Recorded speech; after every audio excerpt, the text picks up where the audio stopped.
SLBC tunnel నుంచి rescue team ఎట్టకేలకు ఒకరి మృతదేహాన్ని వెలికితీసింది. కుళ్లిపోయి నుజ్జునుజ్జుగా మారిన మృతదేహాన్ని అంబులెన్స్ లో నాగర్ కర్నూలు జిల్లా ప్రభుత్వ ఆసుపత్రికి తరలించారు. ఫార్మాలిటీస్ పూర్తి చేసిన తర్వాత మృతదేహాన్ని కుటుంబ సభ్యులకు అప్పగించే అవకాశం ఉంది. దొరికిన మృతదేహం పంజాబ్ కు చెందిన గుర్ప్రీత్ సింగ్ అని అనుమానిస్తున్నారు. తరణ్ జిల్లా చీమకలాన్కు చెందిన గుర్ప్రీత్ సింగ్ రాబిన్స్ ఇండియా కంపెనీలో పనిచేస్తున్నారు.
ఇదే అంశానికి సంబంధించి మరిన్ని డీటెయిల్స్ మా ప్రతినిధి శేఖరాచారి అందిస్తారు.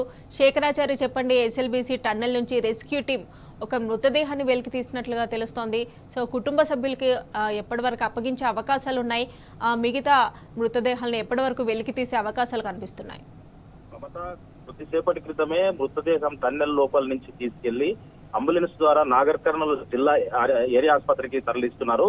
అయితే ఇప్పటికైతే నాగర్ జిల్లా ఆసుపత్రికి ఇంకా ఆ డెడ్ బాడీ చేరలేదు. దీనికి సంబంధించి ఆ డెడ్ బాడీకి సంబంధించి కొన్ని ఆనవాళ్లు గుర్తించినట్టుగా మనకు సమాచారం అంతా ఉంది. అతను గుర్ప్రీత్ సింగ్ గా గుర్తించారు. పంజాబ్ కు చెందినటువంటి గుర్ప్రీత్ సింగ్. అతను టన్నెల్ బోర్ మిషన్ కు సంబంధించినటువంటి ఆపరేటర్ గా అతను పనిచేస్తున్నాడు.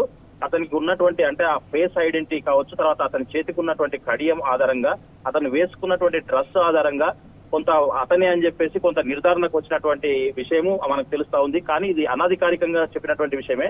అధికారికంగా మాత్రం ఇప్పటి వరకు అసలు అంటే ఆ మృతదేహాన్ని బయటికి తీసినట్టుగా, మృతదేహం దొరికినట్టుగా కానీ ఇప్పటి వరకు అయితే చెప్పలేదు. అయితే దీనికి సంబంధించి అధికారికంగా చెప్పకపోవడం, ఎందుకు ఇంత గోప్యంగా దాచుతున్నారు అనే విషయం కూడా ఒక క్వశ్చన్ మార్క్ మారిందని చెప్పవచ్చు. మరి నిజంగా మృతదేహం అక్కడికి వెళ్ళి అయితే మనం తీసుకెళ్ళినట్టుగా పూర్తి సమాచారం ఉంది. లోపల నుంచి ఉదయం నుంచి కూడా రెస్క్యూ ఆపరేషన్ కంటిన్యూగా సాగుతా ఉంది. డెడ్ బాడీ ఉదయంకి వెళ్ళి కూడా ఒక చెయ్యి కనిపించింది, దాన్ని బయటకు తీశారు, చాలా కష్టపడి తీశారు. ఇదంతా కూడా చేస్తున్నప్పటికీ, నిర్విరామంగా రెస్క్యూ చేస్తున్నప్పటికీ, అధికారులంతా అక్కడ ఉన్నప్పటికీ మరి ప్రభుత్వం వాళ్ళకి ఏం గైడ్ చేస్తుందో తెలియదు. వాళ్ళకు అక్కడ అధికారులు మాత్రం ఏం చెప్పడం లేదు. అధికారులు పూర్తి స్థాయిలో నిరంతరం కష్టపడుతున్నారు, కానీ అధికారిక ప్రకటన మాత్రం చేయకపోవడం వల్ల పలు అనుమానాలకు తావిస్తుంది. దీనికి సంబంధించినటువంటి గుర్ప్రీత్ సింగ్ ఏదైతే అనుమానిస్తా ఉన్నామో దానికి సంబంధించి ఇప్పుడే అంబులెన్స్ ద్వారా నాగర్ కర్నూలు జిల్లా ఆసుపత్రికి డెడ్ బాడీని తరలించారు.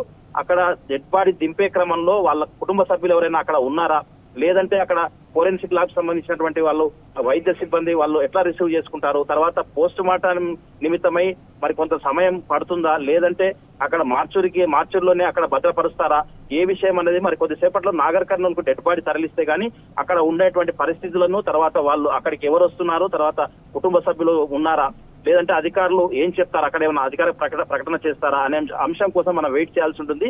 అయితే ఇప్పుడు దొరికినటువంటి డెడ్ బాడీ అయితే ఖచ్చితంగా మనం ఇంకా పూర్తి స్థాయిలో అధికారికంగా చెప్పలేం, కానీ గుర్ప్రీత్ సింగ్ మిషన్ ఆపరేటర్ గా, టన్నెల్ పోర్ సంబంధించిన మిషన్ ఆపరేటర్ గారు అయితే అక్కడ ఉన్న వాళ్ళు కొంతమంది గుర్తించినట్టుగా మనకు సమాచారం వస్తా ఉంది.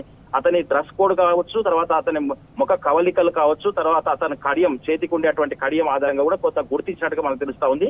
ఈ ఒక్క డెడ్ బాడీ 16 రోజుల రెస్క్యూ చేసి ఒక్క డెడ్ బాడీ ఐడెంటిఫై అయింది. మరి మిగతా డెడ్ బాడీల కోసం రెస్క్యూ చేస్తా ఉన్నారు. మరి ఇంకా కొన్ని డెడ్ బాడీలు రేపు కానీ ఎల్లుండి కానీ దొరికితే అన్ని కలిపి అధికారికంగా ప్రకటిస్తారా, మనం వెయిట్ చేయాల్సినటువంటి అవసరం అయితే ఉంది. Right Shekharachari, thanks for updates.